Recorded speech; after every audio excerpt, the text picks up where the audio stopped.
Hello दोस्तों, चलिए शुरू करते हैं पेपर 11 का पार्ट 1। पहला प्रश्न, महाद्वीपों के संबंध में निम्न में से कौन सा कथन असत्य है? अफ्रीका उत्तरी अमेरिका से बड़ा है, यूरोप ऑस्ट्रेलिया से बड़ा है, ऑस्ट्रेलिया सबसे छोटा महाद्वीप है, या अंटार्कटिका यूरोप से छोटा है। इन कथनों में से हमें जो असत्य कथन है वो छांटना है। तो अफ्रीका उत्तरी अमेरिका से बड़ा है, तो ये तो बिल्कुल सही है। पहले हम देख लेते हैं, सबसे बड़ा एशिया, उसके बाद अफ्रीका, फिर उत्तरी अमेरिका, फिर दक्षिण अमेरिका, फिर अंटार्कटिका, फिर यूरोप और फिर ऑस्ट्रेलिया। ये हमारे क्षेत्रफल के हिसाब से महाद्वीपों का क्रम है। और अब इन कथनों को हमारे पास जो है जानकारी हो गई है, इसके आधार पे हम आइडेंटिफाई करेंगे कि कौन सा गलत है और कौन सा सही है। तो अफ्रीका उत्तरी अमेरिका से बड़ा है, तो बिल्कुल बड़ा है। देखो, अफ्रीका पहले आएगा, उत्तरी अमेरिका उसके बाद में, तो पहला कथन सही है। यूरोप ऑस्ट्रेलिया से बड़ा है, ठीक है, हाँ, यूरोप ऑस्ट्रेलिया से भी बड़ा है, तो ये दूसरा कथन भी हमारा सही हो जाता है। अगला कथन है ऑस्ट्रेलिया सबसे छोटा महाद्वीप है। हाँ, तो सबसे छोटा महाद्वीप ऑस्ट्रेलिया हो गया ना, सबसे छोटा सबसे लास्ट में आया है। और अगला है अंटार्कटिका यूरोप से छोटा है। तो अंटार्कटिका तो यूरोप से पहले आ गया, यानी इससे बड़ा है। तो इस प्रकार हमारा ये कथन गलत हो जाएगा और इसका आंसर क्या हो जाएगा? ऑप्शन डी, क्योंकि हमें गलत कथन बताना था, असत्य कथन बताना था। इस प्रकार इसका आंसर हो गया ऑप्शन डी। अगले प्रश्न में चलते हैं। निम्न में से कौन सा सागर ईरान की सीमा को स्पर्श करता है? यानी कौन सा सागर है जो ईरान की सीमा को टच करता है? कैस्पियन सागर, अरल सागर, बाल्कस सागर या बेकाल झील? कौन सा होगा इनमें से? तो इसमें से आंसर होगा कैस्पियन सागर। कैस्पियन सागर की सीमा है वो ईरान से लगती है ना? किससे लगती है? ईरान से लगती है। एक बार देख लेते थे, हमारे पास में ये मैप है कैस्पियन सागर का, उसके बेसिस पे हम देख लेते हैं। ये अपना कैस्पियन सागर हो गया, ठीक है। इसके साथ में देखो, यहाँ पे ईरान की सीमा लग रही है, ये ईरान देश हो गया। फिर इधर देखो, अजरबैजान की लग रही है, अजरबैजान की लग रही है।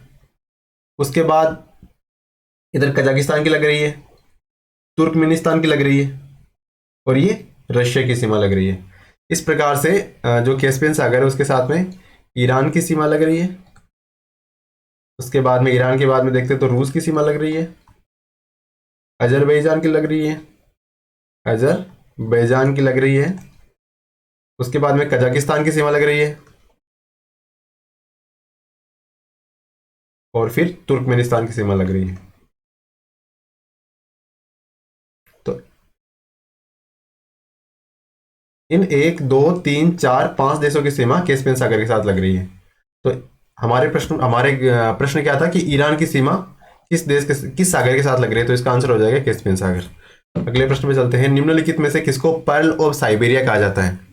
यानी इन विकल्पों में से किसे पर्ल ऑफ साइबेरिया कहा जाता है? बेकाल झील को, ग्रेट बियर झील को, विक्टोरिया झील को, या मृत सागर को? तो देख लेते हैं इसका आंसर क्या होता है। पर्ल ऑफ साइबेरिया किसे कहते हैं? बेकाल झील को। बेकाल झील है ना, उसे पर्ल ऑफ साइबेरिया कहते हैं। और ये कहाँ पे है? तो बेकाल झील रशिया में है। और बेकाल झील की एक विशेषता और है, ये विश्व की सबसे ज्यादा गहरी झील है, यानी सर्वाधिक गहरी झील है। विश्व की सर्वाधिक गहरी झील, ठीक है। कौन सी झील है वो? बेकाल झील है। इस प्रकार हमारा आंसर क्या हो गया? पर्ल ऑफ साइबेरिया बेकाल झील को कहते हैं। अगले प्रश्न पे चलते हैं। निम्न में से कौन सा महासागर उत्तरी ध्रुव पर स्थित है? यानी कौन सा महासागर है जो उत्तरी ध्रुव है वहां पे स्थित है? प्रशांत महासागर, हिंद महासागर, आर्कटिक महासागर या अटलांटिक महासागर? तो हमारी पृथ्वी का जो नॉर्दर्न पोलर है, यानी उत्तरी ध्रुव है, वहां पे कौन सा महासागर है? प्रशांत, हिंद, आर्कटिक या अटलांटिक? तो उत्तरी पृथ्वी पे कौन सा महासागर है? आर्कटिक महासागर है। तो इसका आंसर क्या हो जाएगा? Option C, Arctic.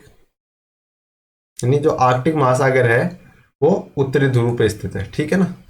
अगले प्रश्न पे चलते हैं। विश्व आर्द्र भूमि दिवस कब मनाया जाता है? विश्व आर्द्र भूमि दिवस है वो कब मनाया जाता है? 1 फरवरी को, 2 फरवरी को, 3 फरवरी को, या 4 फरवरी को? तो विश्व आर्द्र भूमि दिवस कब मनाया जाता है? 2 फरवरी को मनाया जाता है। कब मनाया जाता है विश्व आर्द्र भूमि दिवस? 2 फरवरी को विश्व आर्द्र भूमि दिवस मनाया जाता है। ठीक है, अगले प्रश्न में चलते हैं। विश्व की सबसे लंबी पर्वत श्रेणी कौन सी है? विश्व की सबसे लंबी पर्वत श्रेणी कौन सी है? रॉकीज पर्वत है, इंडीज पर्वत है, हिमालय या काराकोरम है? विश्व की सबसे लंबी पर्वत श्रेणी कौन सी है? रॉकीज, इंडीज, हिमालय या काराकोरम? तो इसका आंसर क्या हो जाएगा? इसका आंसर हो जाएगा इंडीज पर्वत श्रेणी। इंडीज पर्वत श्रेणी विश्व की सबसे लंबी पर्वत श्रेणी है। और ये कहाँ पे स्थित है? तो जो दक्षिण अमेरिका महाद्वीप है उसके अंदर, ये कई देशों के अंदर फैली हुई है। उसके जो पश्चिमी तट के ऊपर ये पर्वत श्रेणी फैली हुई है। अगले प्रश्न में चलते हैं। निम्न में से कौन सी नदी महानदी की सहायक नदी नहीं है? यानी कौन सी नदी है जो महानदी की सहायक नहीं है? ईब, मांड, हदसो या वर्धा? तो बाकी तीन तो महानदी की सहायक नदियां हैं, ठीक है, लेकिन एक नदी ऐसी है जो महानदी की सहायक नदी नहीं है। तो वो हमें आइडेंटिफाई करनी है कि कौन सी नदी है जो महानदी की सहायक नदी नहीं है। तो ईब, मांड, हदसो और वर्धा। तो इसका आंसर हो जाएगा वर्धा नदी। वर्धा नदी महानदी की सहायक नदी नहीं है। यानी कहने का मतलब क्या हो गया कि जो ईब नदी है वो महानदी की सहायक नदी है, मांड भी है और हदसो भी है। ईब, मांड और हदसो ये तीन नदियां तो महानदी की सहायक नदियां हैं, लेकिन वर्धा नदी महानदी की सहायक नदी नहीं है। तो वर्धा नदी किसकी सहायक नदी है? तो वर्धा नदी गोदावरी नदी की सहायक नदी है। इसकी गोदावरी नदी की सहायक नदी है। गोदावरी नदी की अन्य सहायक नदियां कौन कौन सी है? तो वेनगंगा, पेनगंगा, प्राणहिता और इंद्रावती। वेनगंगा, पेनगंगा, प्राणहिता और इंद्रावती गोदावरी नदी की अन्य सहायक नदियां हैं। इसके साथ ही वर्धा भी हो गई एक। और ईब, मांड, हदसो ये महानदी की सहायक नदियां हैं। अगले प्रश्न पे चलते हैं। भारत और चीन के बीच पंचशील समझौता कब हुआ था? भारत और चीन के बीच में जो पंचशील समझौता हुआ था वो कब हुआ था? 1951 में हुआ, 52 में हुआ, 53 में हुआ या 54 में हुआ? तो इसका आंसर क्या हो जाएगा? भारत और चीन के बीच में पंचशील समझौता 1954 में हुआ। कब हुआ? 1954 में भारत और चीन के बीच में पंचशील समझौता हुआ था। ठीक है, अगले प्रश्न पे चलें। कौन सा राज्य बांग्लादेश के साथ सीमा साझा नहीं करता? यानी इनमें से कौन सा राज्य है जो बांग्लादेश के साथ सीमा साझा नहीं करता है? त्रिपुरा, मिजोरम, मेघालय या मणिपुर? तो त्रिपुरा तो करता है, मिजोरम भी करता है, मेघालय भी करता है, लेकिन मणिपुर नहीं करता। तो मणिपुर किसके साथ सीमा साझा करता है? तो मणिपुर म्यांमार के साथ सीमा साझा करता है। किसके साथ में? म्यांमार के साथ में। अरुणाचल, नागालैंड, मणिपुर और मिजोरम, ये चारों म्यांमार के साथ सीमा साझा करते हैं। ठीक है, मिजोरम म्यांमार के साथ भी करता है और बांग्लादेश के साथ भी सीमा साझा करता है। ठीक है, अगले प्रश्न में चलते हैं। आईएफएसआर की नवीनतम रिपोर्ट के अनुसार सर्वाधिक वन आवरण में वृद्धि किस राज्य में हुई है? यानी आईएफएसआर की जो नवीनतम रिपोर्ट आई है उसमें यह पूछा है कि वन आवरण में किस राज्य में सर्वाधिक वृद्धि हुई है? आंध्र प्रदेश में, तेलंगाना में, ओडिशा में, कर्नाटक में? तो एक बात तो है कि इन चारों ही राज्यों में वन आवरण में वृद्धि हुई है। तो सबसे ज्यादा वृद्धि किस राज्य में हुई है? तो वो हुई है आंध्र प्रदेश में। किसमें? वन आवरण में सबसे ज्यादा वृद्धि आंध्र प्रदेश में हुई है। उसके बाद तेलंगाना में हुई है, उसके बाद ओडिशा में हुई है, उसके बाद कर्नाटक में हुई है। ठीक है, तो सबसे ज्यादा वृद्धि कहाँ पे हुई? आंध्र प्रदेश में वृद्धि हुई है ना। तो वन आवरण में वृद्धि हुई है यहाँ पे, है ना। अगले प्रश्न में चलते हैं। भारत चीन सीमा रेखा की लंबाई कितनी है? 3188, 3288, 3388 या 3488? तो इसका आंसर क्या हो जाएगा? इसका आंसर हो जाएगा ऑप्शन डी, 3488 किलोमीटर, है ना। 3488 किलोमीटर भारत और चीन के बीच में सीमा रेखा की लंबाई है। कितनी है? 3488। ठीक है, अगले प्रश्न पे चलते हैं। भारत की मुख्य भूमि का विस्तार किन अक्षांशों के मध्य है? यानी भारत की मुख्य भूमि का विस्तार है वो किन अक्षांशों के मध्य है? 7 डिग्री 4 से 37 डिग्री 6 उत्तरी अक्षांश, 8 डिग्री 4 से 37 डिग्री 6 उत्तरी अक्षांश, 9 डिग्री 4 से 37 डिग्री 6 उत्तरी अक्षांश, 10 डिग्री 4 से 37 डिग्री 6 उत्तरी अक्षांश। तो इसका आंसर क्या हो जाएगा? ऑप्शन बी, 8 डिग्री 4 से 37 डिग्री 6 उत्तरी अक्षांश के मध्य। यानी 8 डिग्री 4 उत्तरी अक्षांश से लेके 37 डिग्री 6 उत्तरी अक्षांश के मध्य भारत की मुख्य भूमि का विस्तार है। ठीक है, अगले प्रश्न पे चलते हैं। बंगाल का शोक किस नदी को कहते हैं?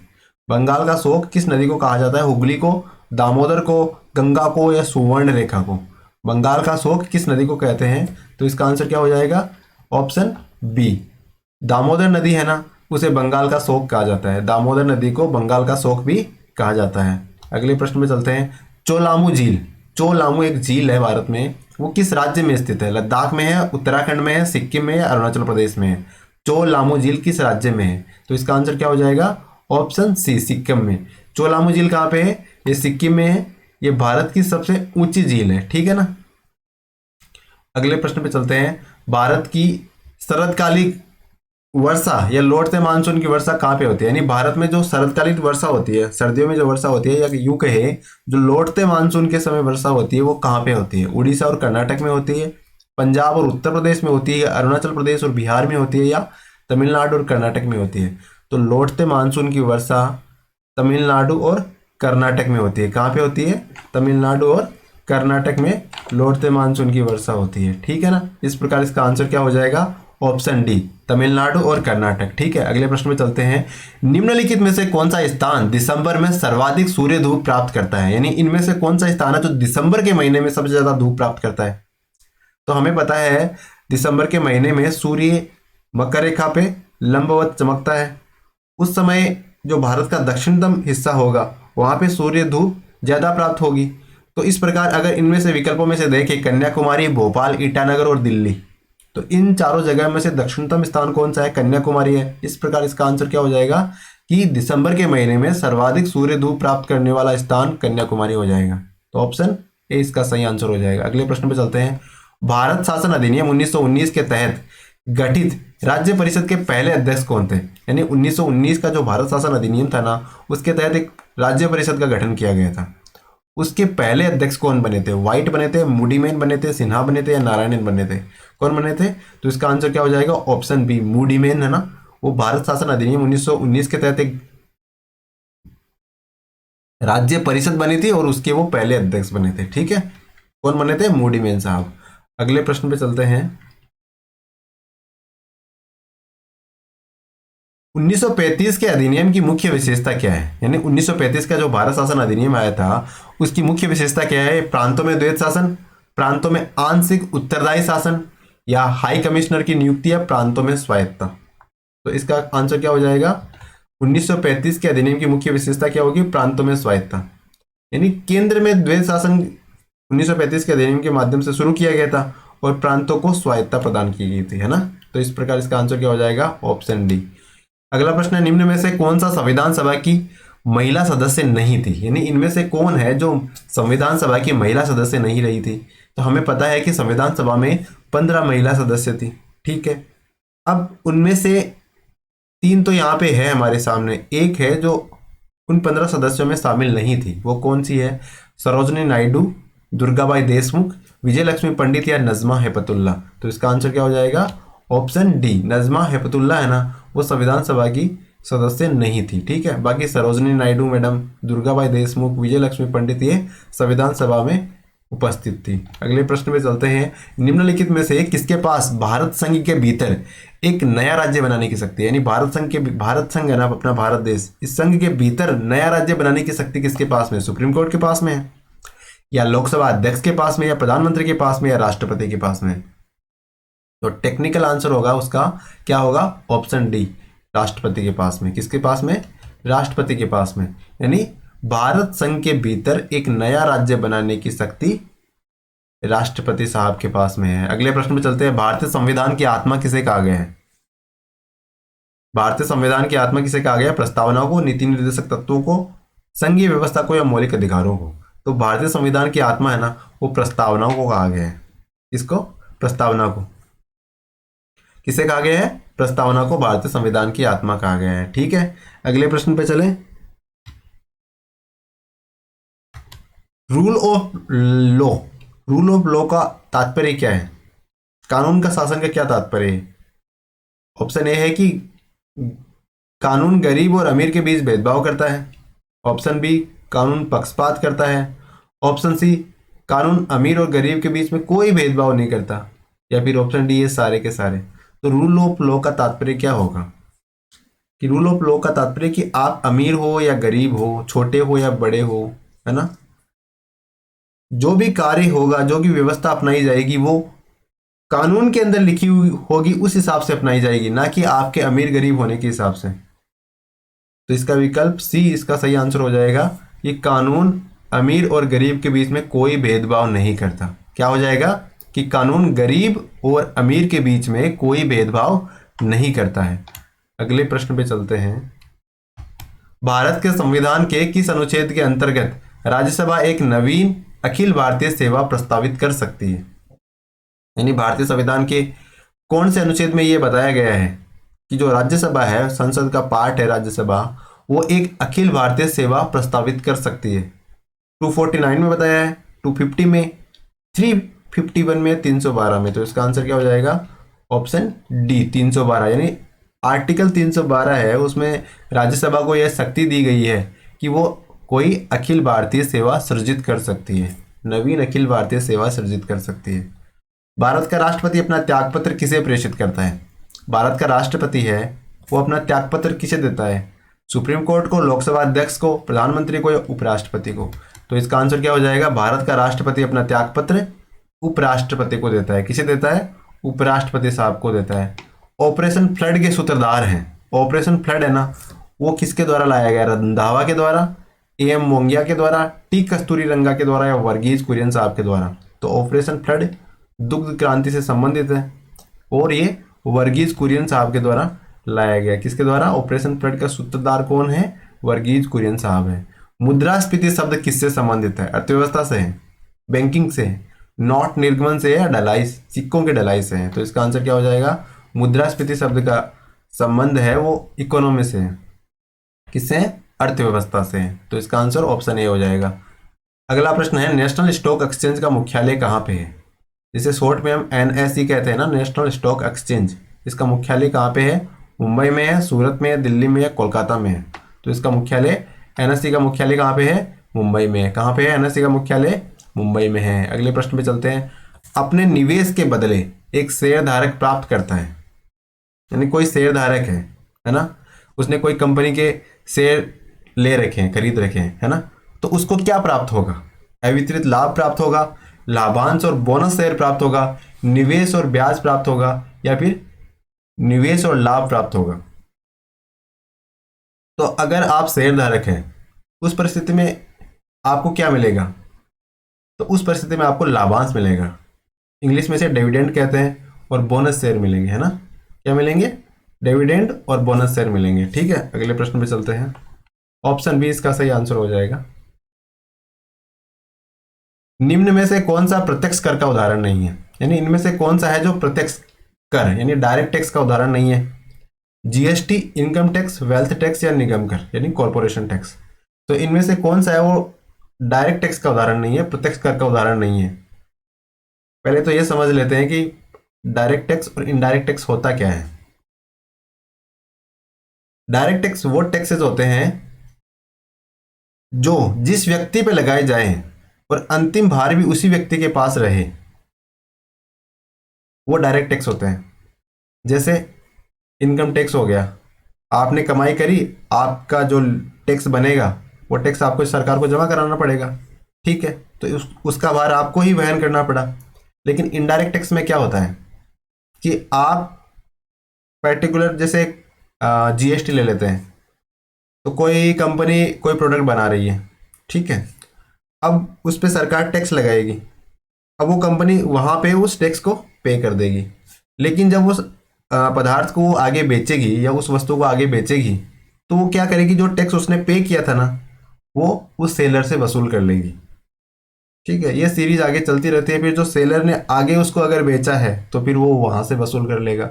इस प्रकार ये सीरीज चलती रहती है। तो उसका टैक्स जिस पे लगाया गया है, टैक्स चुका रहा है, और टैक्स का जो अंतिम भार जो वहन कर रहा है, ये दोनों व्यक्ति अलग अलग होते हैं, वो इनडायरेक्ट टैक्स होता है। तो इनमें से इनकम टैक्स, वेल्थ टैक्स और कॉर्पोरेशन टैक्स, ये तीनों तो डायरेक्ट टैक्स है यानी प्रत्यक्ष कर है। लेकिन जीएसटी है ना, गुड्स एंड सर्विस टैक्स, वो इनडायरेक्ट टैक्स है। ठीक है, तो इसका आंसर क्या हो जाएगा? Option A. अगले प्रश्न में चलते हैं। जन कल्याण पोर्टल की शुरुआत कब हुई थी? जन कल्याण पोर्टल की शुरुआत कब हुई? 18 दिसंबर 19, 18 दिसंबर 20, 18 दिसंबर 21 या 18 दिसंबर 17? तो इसका आंसर क्या हो जाएगा? जन कल्याण पोर्टल की शुरुआत हुई थी 18 दिसंबर 2020 को। जन कल्याण पोर्टल की शुरुआत 18 दिसंबर 2020 को हुई। कब हुई? 18 दिसंबर 2020 को जन कल्याण पोर्टल की शुरुआत हुई।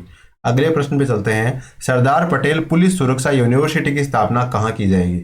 सरदार पटेल पुलिस सुरक्षा यूनिवर्सिटी की स्थापना कहाँ की जाएगी? जयपुर, जोधपुर, अजमेर या कोटा? तो इसका आंसर क्या हो जाएगा?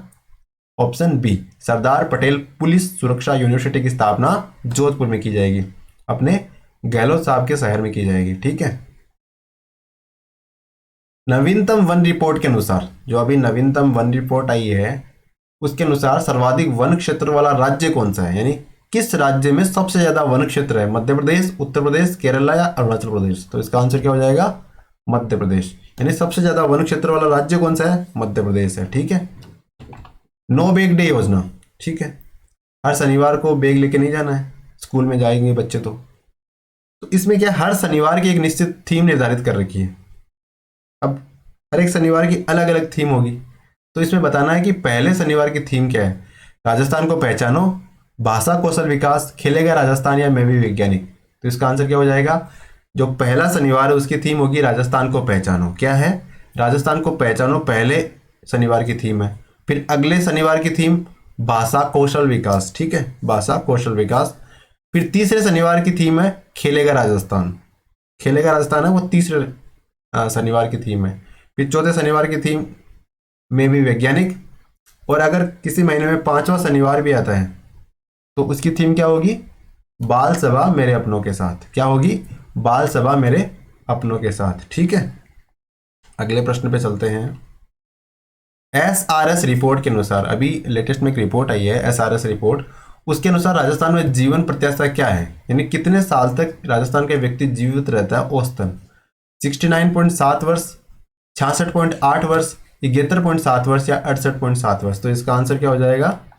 इसका आंसर हो जाएगा ऑप्शन ए, 69.7 वर्ष राजस्थान का व्यक्ति औसतन जीवित रहता है।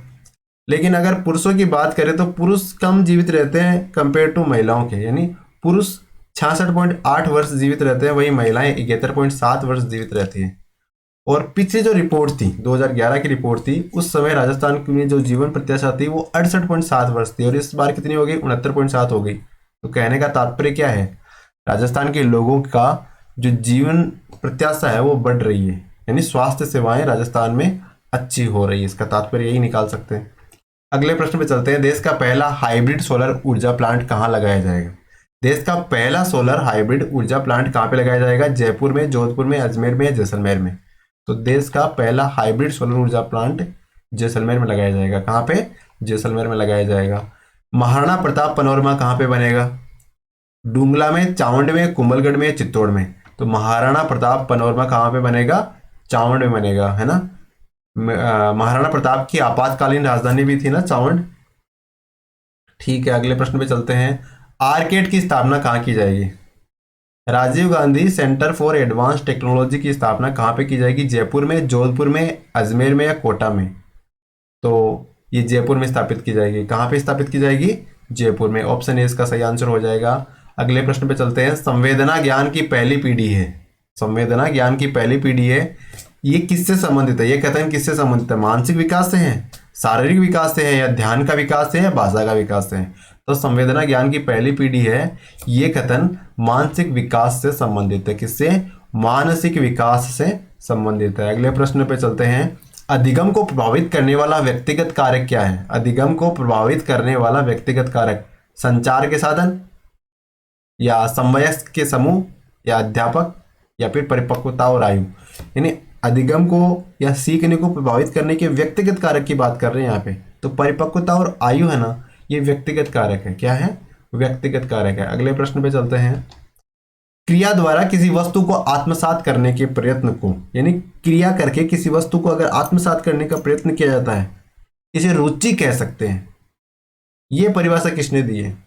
यानी क्रिया द्वारा किसी वस्तु को आत्मसात करने के प्रयत्न को रुचि कह सकते हैं, ये परिभाषा किसने दी है? डीवी साहब ने दी है, मैकडोनल्ड साहब ने दी है, भाटिया साहब ने दी है, स्किनर साहब ने दी है? तो इसका आंसर क्या हो जाएगा? ऑप्शन ए, डीवी साहब ने दी है। क्या कहा इन्होंने? कि क्रिया के द्वारा किसी वस्तु को आत्मसात करने के प्रयत्न को रुचि कह सकते हैं। ठीक है, ये डीवी साहब ने कहा है। अगला प्रश्न, मूल प्रत्यावर्त्यात्मक सिद्धांत के प्रतिपादक कौन है? मूल प्रत्यावर्त्यात्मक सिद्धांत के प्रतिपादक कौन है? मैकडूगल साहब है, फ्राइड है, गिलफोर्ड है या वुडवर्थ है? तो इसका आंसर हो जाएगा मूल प्रत्यावर्तात्मक सिद्धांत के प्रतिपादक है मैकडूगल साहब। कौन है? मैकडूगल साहब है। अगले प्रश्न में चलते हैं। मनोविज्ञान व्यवहार का निश्चित विज्ञान है। मनोविज्ञान व्यवहार का निश्चित विज्ञान है। किसका मनोविज्ञान है? वो व्यवहार का निश्चित विज्ञान है। ये कथन है किसका है? वुडवर्थ का है, वॉटसन का है, स्किनर का है, मिलर का है? तो इसका आंसर हो जाएगा वॉटसन साहब। क्या है? वॉटसन साहब। ऑप्शन बी इसका सही आंसर हो जाएगा। मनोविज्ञान व्यवहार का निश्चित विज्ञान है। किसका निश्चित विज्ञान है? व्यवहार का। ये कहा है वॉटसन साहब ने। अगला प्रश्न, एक शिक्षक के लिए शिक्षा मनोविज्ञान की उपयोगिता निम्न में से है। यानी एक शिक्षक होता है, जैसे आप जल्द ही सरकारी शिक्षक बनोगे, उसके लिए शिक्षा मनोविज्ञान की उपयोगिता किस में है? बालक को जानने के लिए जरूरी है। शिक्षक के लिए शिक्षा मनोविज्ञान किस लिए चाहिए? बालक को जानने के लिए, बिल्कुल ये भी होना चाहिए। स्वयं का ज्ञान और तैयारी के लिए, तो स्वयं के ज्ञान के लिए भी मनोविज्ञान की आवश्यकता होती है, बिल्कुल होती है। या अनुशासन में सहायता करने के लिए, तो ये भी जरूरी है। तो इस प्रकार इसका आंसर क्या हो जाएगा? Option D. यानी एक शिक्षक के लिए शिक्षा मनोविज्ञान इन सभी आयामों में सहायता प्रदान करता है। ठीक है, अगले प्रश्न पे चलते हैं। शिक्षा मनुष्य की क्षमताओं का स्वाभाविक, प्रगतिशील तथा विरोधहीन विकास है। यानी शिक्षा को मनुष्य की क्षमता के अंदर विकास बताया। कैसा विकास बताया? स्वाभाविक, प्रगतिशील और विरोधहीन। ये कौन से मनोवैज्ञानिक साहब हैं? डीवी जॉन डीवी साहब, पेस्टोलॉजी साहब, क्रो साहब या स्किनर साहब? तो इसका आंसर क्या हो जाएगा? ऑप्शन बी, पेस्टोलॉजी साहब। यानी शिक्षा क्या है? विकास है। किसमें? मनुष्य की क्षमताओं में। और कैसी कैसी क्षमताओं में? स्वाभाविक, प्रगतिशील और विरोधहीन क्षमताएं। ठीक है, इस प्रकार से इनको रिलेट कर सकते हैं। एक दो कीवर्ड पकड़ सकते हैं और इस प्रकार से उस जो मनोवैज्ञानिक है उससे रिलेट करके इनको याद कर सकते हैं, अन्यथा तो ये अनलिमिटेड है। क्लासिकी अनुबंधन अधिग्रहण प्राप्त होता है। क्लासिकी अनुबंधन अधिग्रहण प्राप्त होता है धीरे धीरे या तेजी से, या फिर पहले धीरे होता है फिर तीव्रता से होता है, या फिर पहले तेज होता है फिर धीरे धीरे होता है। तो क्लासिकी अनुबंधन अधिग्रहण है ना, वो पहले तो प्राप्त होता है एकदम या रैपिड सी, और बाद में धीरे धीरे हो जाता है ना। तो इस प्रकार क्लासिकी अनुबंधन अधिग्रहण पहले तेजी से फिर धीरे, ये विकल्प डी इसका सही आंसर हो जाएगा। अगला प्रश्न, टोलमैन के सीखने के सिद्धांत में किसका प्रभाव अधिक पाते हैं? टोलमैन साहब के जो सीखने का सिद्धांत है उसमें किसका प्रभाव ज्यादा है? गेस्टाल्ट सिद्धांत का, या व्यवहारवाद का, या फिर दोनों का, या फिर संरचनावाद का? तो टोलमैन साहब ने जो सीखने का सिद्धांत है ना, उसमें गेस्टाल्ट सिद्धांत का भी ध्यान रखा है और व्यवहारवाद का भी ध्यान रखा है। तो इस प्रकार इसका आंसर क्या हो जाएगा? ऑप्शन ए और ऑप्शन बी दोनों। समस्या का अचानक समाधान मिलना, समस्या थी उसका अचानक समाधान मिल गया, किस सिद्धांत की मान्यता है? अनुबंधन की, सूझ की, संक्रिया की, या प्रयत्न की?